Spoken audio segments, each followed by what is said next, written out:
안녕하세요. 논리 체이너입니다. 오늘은 소설 빠르게 문제 푸는 3가지 비법을 알려드리고자 합니다.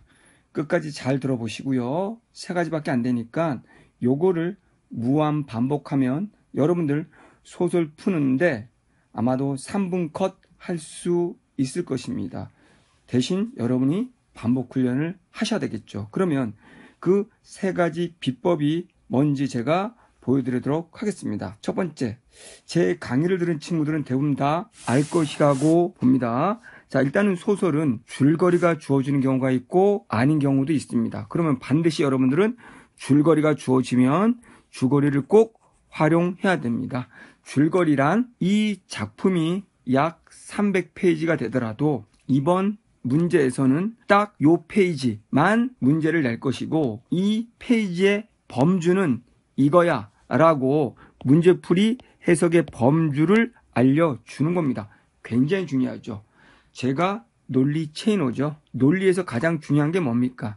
주어진 조건의 범주를 잡고 그거 안에서만 사고한다는 것입니다. 그렇다면 문학도 예외는 아닙니다. 더더욱 소설도 예외가 아니겠죠.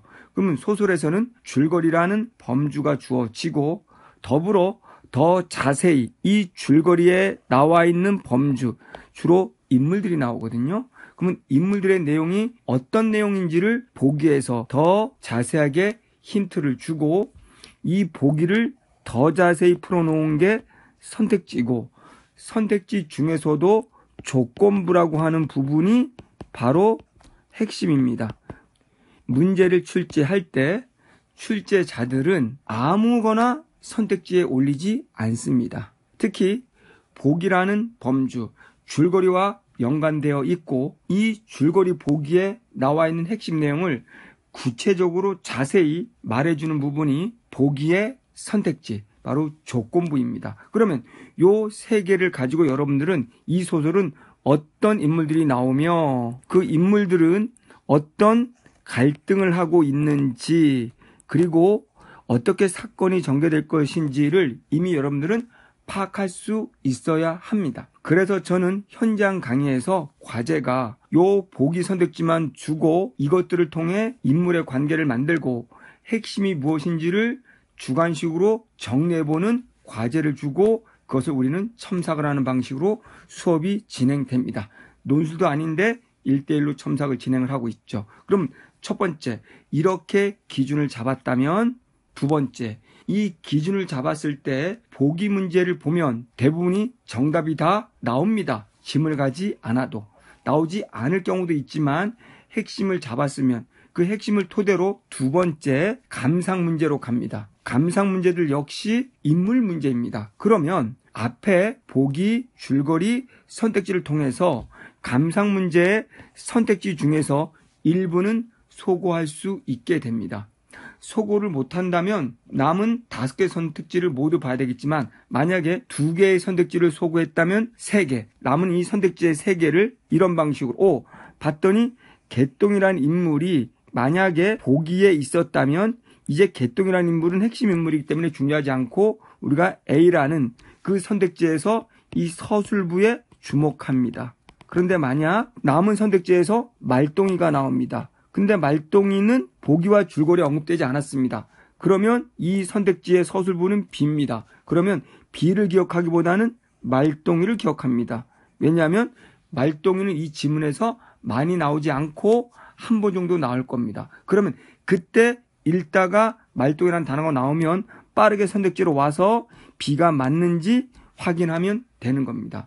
그러면 이 감상의 어떤 문제에서 이 선택지를 소거하는 연습, 줄거리, 보기의 선택지를 가지고 소거하는 연습과 그 다음에 어떤 것을 남길지, 기억할지를 훈련하는 겁니다. 이제 마지막 3번째입니다. 3번째, 그러면 이 소설의 독해의 목적은 딱 하나입니다. 앞에 2단계에서 소거되지 않은 선택지를 찾기 위해서 정말 빠르게 독해하는 겁니다.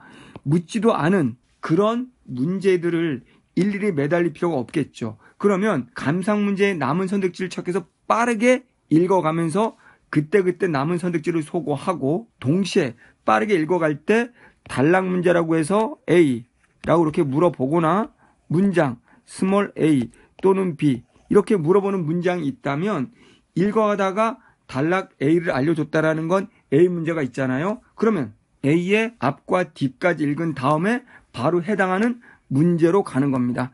해당 문제로 바로 가라. 스몰 a, 스몰 b 특정 문장을 물었다면 스몰 a 읽고 그 선택지로 가고 스몰 b를 읽고 그 선택지로 가면 됩니다.